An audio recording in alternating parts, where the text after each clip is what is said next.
Like, it wasn't that I didn't want help or I didn't need help. It was more so the fact that I didn't want to come across as a needy girl, because I thought that me needing things or wanting certain things would make me undesirable.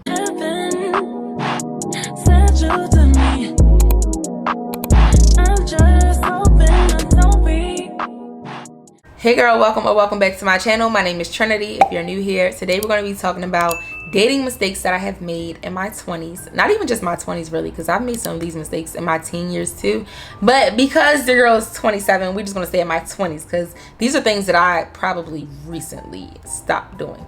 So if you're interested in hearing all the dumb mistakes that I've made, just keep on watching. Make sure you like, comment, and subscribe, and let's get into the video. Mistake number 1, not dating multiple men. Now I know most people who are very close-minded, when they hear that, they think that you're sleeping with a bunch of men if you're dating multiple men, and that is not the case at all. Well, at least not for me. But for me, dating multiple men basically means that you're not exclusive or acting like you're in a relationship with someone if you're not in a relationship. I used to be the type of girl who would start talking to someone and then automatically I would start acting like I'm their girl. I would get super invested, super emotionally attached in the very beginning, and that's not really the smartest thing to do, because honestly, if you're single, you should act like you're single. If a man really wants to be exclusive, or if he really wants you to act like his girlfriend, he will make you his girlfriend. Once I got really invested in the talking stage with someone, if someone else came along and wanted to like take me out on a date, or even if they would like call me or text me, I would feel like I was cheating if I answered the phone or if I went on that date. When in reality, I could do whatever I wanted to do. Because if a man didn't want me to do it, he would have made me his girl. Dating just means dating. You're going out on dates, you're talking to people. And I was having a conversation with someone about this recently, and they were like, so you mean to tell me that if you're dating someone and you really, really like them, you can date someone else seriously on that level at the same time? And for me, the answer is probably no, because like I said before in one of my other videos, I'm not a real good multitasker. Like, if I'm really invested in something or someone, it's hard for me to get that same amount of energy and effort with the next thing or the next person. But it's not really about giving everyone the same amount of energy. You don't have to be dating everyone the same. You could have different people for different things. Like, you might have somebody who you just like talking on the phone with. You might have somebody who you just go out with every now and then. And I don't think there's anything wrong with that if you're not in a relationship. I've been in situations where I was dating someone and that was the person who I felt like, you know, I could possibly be in a relationship with in the future. But were we in a relationship in that moment? No. So if someone I like to hang out with called me and said, hey, you want to go out to dinner? You want to go see a movie or whatever? I would go, because it's not cheating. You're not my man. I'm not your girl. So I can go. And I think women need to stop feeling like they're being disloyal if they go out with someone else while they're single. Because, I mean, let's be real. Let's be honest here. Men are going to do it. And I'm not being tit for tat, but that's the reality of it. Men do it because they can do it. I think putting all your eggs in one basket, especially when you just started dating someone, or if you've been dating them for a while and y'all still are not in a relationship, putting all your eggs in one basket, not really the wave. Number 2, making my social media platforms relationship accounts. Now hear me out. There's nothing wrong with posting your boo. If I was in a relationship, I would want that person to post me every now and then at least. Or maybe not. I don't know. I'm kind of in a different space now than I was years ago, so I don't know if I would care that much about being posted, but that's neither here nor there. I don't think there's anything wrong with posting your boo or your boo posting you, but in my opinion, one of the mistakes that I made was allowing my Instagram, to be specific, to become a relationship account. Like, there were more pictures of me and my boyfriend than there were of me by myself. And now that I'm older and I'm single and I'm actually honest with myself, I'm not gonna lie, some of that was really for outside validation. At one point, I felt like everything had to be on social media. I felt like in order for certain things to really be happening, they had to be posted. Certain gifts that I got, certain dates that I went on, like certain things that my boyfriend used to do for me, I felt like I had to post it or it didn't really happen. And I actually hate saying that out loud because it sounds so dumb, but it's the truth. And I think a lot of people go through that and they just don't want to admit it. I want to be able to keep certain things for myself, like not even just with romantic relationships, but like friendships. You know, everything doesn't have to be recorded. Like, if you're doing it just to show off your partner or just to, you know, show off how much you love that person, how much that person loves you, whatever, cool. But I think a lot of people, including myself, do it because they want everyone else to perceive them or perceive their relationship a certain type of way. Whenever I get into another relationship, of course, everyone's gonna know that I'm in a relationship. I will not hide it. Like, it's not really about hiding, but I think now that I'm older and I kind of see things through a different lens, I understand why a lot of people don't post their partner or post about their relationship. Now, like I said, I do feel like everybody should know that you're in a relationship or that you have a significant other. But should your whole page be that? I don't think so. Like, now I look at it like, it's my page. This is not our page. Like, you're not about to be all over my Instagram. Like, we're not doing that. And the same goes for YouTube. Whenever I get in another relationship, y'all probably will never see him here. By that point, this is probably going to be my job. And it's my job. This is my platform. And y'all are here for me. I don't really see the need to bring a bunch of people in, like, not even just romantic relationships, but like friendships, family members. I don't really feel the need to bring a whole bunch of other people here for y'all to get to know, because at the end of the day, this is not their life. This is not what they chose to do. This is me and what I chose to do. Number 3, not asking for or allowing help. So I've told this story before on TikTok, but just in case y'all don't follow me on TikTok and y'all have never heard the story, I'll tell y'all again. One of the last few guys I was seriously dating taught me how to be interdependent. I had no idea how to let a man do anything for me. I never wanted to ask him, and if he ever offered, I never wanted to let him. I was always super independent in relationships, like with everything. And once I started dating him, I realized that it was because I never really wanted to seem needy. Like, it wasn't that I didn't want help or I didn't need help. It was more so the fact that I didn't want to come across as a needy girl, because I thought that me needing things or wanting certain things would make me undesirable. And I think a lot of women, especially Black women, have this issue.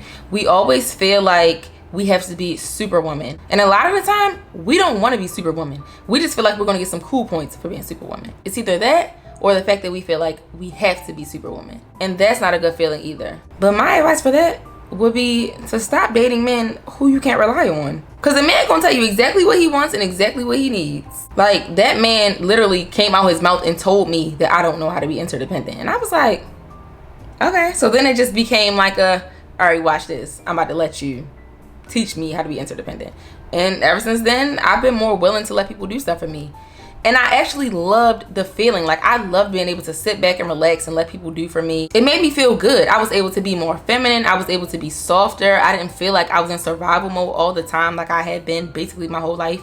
But sometimes it just takes that one person. And that's not to say that the guys I was dating before him were bad people or that they didn't want to take care of me. I don't think that was the case at all. I think when you get into a situation and someone is very adamant about certain things and they are showing you and telling you that they don't want your help or need your help, you're going to eventually back off and be like, okay, cool. You know, she likes to do XYZ on her own. I'm going to let her do that. And you really can't even be mad at some men for that. Like, if you're really, really pushy about it, or if you really just won't allow them to do anything, you can't be mad at a man for letting you do everything that you're trying to do.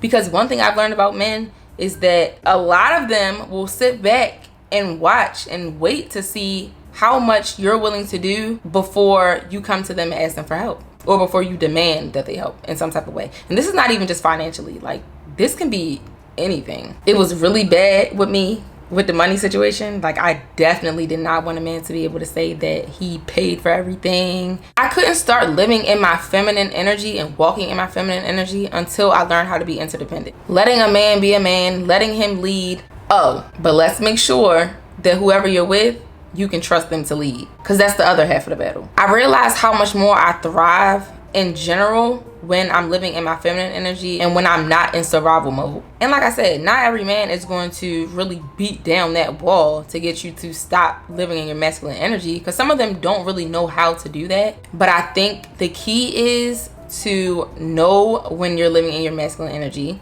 and to be able to communicate your needs and wants and how you actually would like someone to bring you out of that. Sometimes all it really takes is communication. Number 4, self-sabotaging. I used to self-sabotage so much, so bad. Like, this was probably my worst habit in relationships. I still, to this day, don't know why I used to do this, but if I ever felt like a relationship was too good to be true, or the person that I was dating was too good to be true, I started self-sabotaging. I would look for things to be wrong. I would start nitpicking at little small things because I just wanted something to be wrong. And I actually think a big part of this came from me being in a very toxic relationship as my first long-term relationship. I feel like it's probably deeper than that, but that's the only thing I can think of. Sometimes if I felt myself getting a little too emotionally involved or a little too close to the person, I would just start distancing myself automatically with no warning. Like, I had a real bad habit of talking to guys and really liking them and then just cutting them off out of nowhere. There was actually a time where I was dating someone and I actually stopped talking to him because I felt like he was too nice. What? And it wasn't until my mom met him in a random setting and was like, why don't you date him? And I was like, I already did. And she was like, well, what happened? And I was like, he's just too nice. And she was like, that's the dumbest thing I've ever heard you say. Don't ever say anything dumb like that out your mouth again. It wasn't until that day that I was like, okay, something is really wrong with me, because it's like me saying that out loud was a wake-up call for me. But I'm telling you, when you're used to toxicity, you will self-sabotage because it will feel very unfamiliar, very uncomfortable when you're dealing with somebody who you can actually be secure with. I was used to a certain type of what I thought was love. I was used to arguing all the time. I was used to like what I thought was passion because we were always arguing and then we would make up. Like, I thought that was passion. I wasn't used to things being calm, so I would self-sabotage whenever things seemed calm. I was used to somebody arguing back with me, yelling at me, causing me to yell back. So when I got with someone who did not want to argue and they shut down the moment that I started wilding out, I thought that was a little off and I didn't want to be with him, because I'm like, oh, you must not care because you're not arguing back with me. What type of toxicity is that? Number 5, talking to and taking advice from people who are not in a better situation than me. Now, I know that no relationship is perfect, but sometimes we know exactly what our friends and our family members deal with in their relationships. So it's kind of dumb to go to them for certain things regarding our relationships, but for some reason we do it. I think a big reason why we do that is because we want somebody to agree with us. We want someone to tell us that we're right, and we know that the people around us are going to give us biased opinions. But really, talking to people who can only give you a biased opinion does you nothing but a disservice. You need to make sure you're talking to people who will hold you accountable, people who will tell you that you're wrong, people who will tell you that you're stink, people who will not always make it seem like you are God's gift to this earth, because sometimes you are the problem. Like I said, no relationship is perfect, but you have to keep in mind that people give advice based off of where they are in life at the moment. So if you're talking to your family member who is constantly beefing with their significant other about something, they're going to give you advice based off of where they are in their relationship. They're going to give you advice based off of the beef that they are currently in with their husband or their wife or their boyfriend or their girlfriend. Let's say your boyfriend treats you like trash and you're trying to figure out whether or not you're going to leave him. Why would you call your sister, who has been cheated on 5 to 10 times by the same man, and refuses to leave? She's going to give you advice based off of where she is 9 times out of 10. Now, if she really loves you and she got some type of sense, she's going to tell you to be better than her and to make better decisions than her. But most people, like I said, will give you advice based off of where they are. If you're talking to one of your friends who is very insecure in her relationship, she's going to tell you that you're right about all the insecure things that you're doing in your relationship. Same thing goes for if you got a homegirl who be cheating on her man and you trying to decide if you gonna go hook up with your ex for the night. She gonna tell you to do it. She's gonna encourage you to do it. But you want to make sure you're talking to people who can give you sound advice about what you're going through. Or just keep it between you and God, because sometimes your family members and your friends gonna lead you right down. Number 6, neglecting family and friends. This is a huge one. I feel like women, and yes, I'm specifically talking about women, we naturally just become all about our partners when we get in relationships. Men don't really do that. Like, men will still go out with their friends. Men will still hang out with their family members. They'll still keep up with their hobbies. But women, when we get into a relationship, especially if we really, really, really love this person, we become all about that person. And we forget how to balance. We forget what balance is. I remember there was a time when I would be in a relationship and my friends would be like, girl, you trying to go out tonight? And I would be like, oh, let me check and see what he's doing. What? If he had plans for us, I would have known about them. Now, I understand checking in with your partner maybe before you make decisions or before you make plans, but I think we're a little over the top. I feel like we forget how to be individuals sometimes when we get in relationships, and that's why we're always upset when our man wants to go hang out with his friends or if he wants to go do something that does not concern us, because we feel like, okay, because we're together, we got to be like this all the time. And that's not necessarily true. You are still two individuals. Now, do I feel like when you're in a relationship, or if you're married especially, you should be out all the time with your friends every single night, drinking, doing whatever? No, I don't. But I feel like we should try to maintain some type of balance. Like, I think specifically as women, I think we're guilty of only wanting to really hang out with our friends when we're going through stuff in our relationship. And that's not cool. It kind of makes you feel used as a friend. Like, oh, you only want to talk to me on the phone when you're going through with him, or you only want to go out, hang out when you're going through with him. Like, if we are really friends, we should make time for each other regardless of whether or not we're in a relationship. And like I said, it's not about spending all of your time with your friends and your family, because I get it. Most of your time will be spent with your significant other. But if you cannot make time for your friends anymore because you're in a relationship, that's a problem to me. But you got some girls who really don't got that much going on. They just can't ever see their friends because they're up under their significant other all the time. And like I said, I used to be that girl. I used to be the girl who would only go out if my boyfriend had plans. Like, if he don't got plans and he in the house, I'm in the house right with him. Men know how to maintain their individuality and their identity outside of their relationship because their lives do not revolve around us. So that is the end of the video. I hope y'all enjoyed listening to all of my dating mistakes that I have made. If you don't consider them mistakes, then okay, these are just things that I would just prefer to not do going forward in my dating life. So if y'all enjoyed this video, make sure you give it a thumbs up. Make sure you comment and subscribe as well, and I will see y'all in the next video. Bye.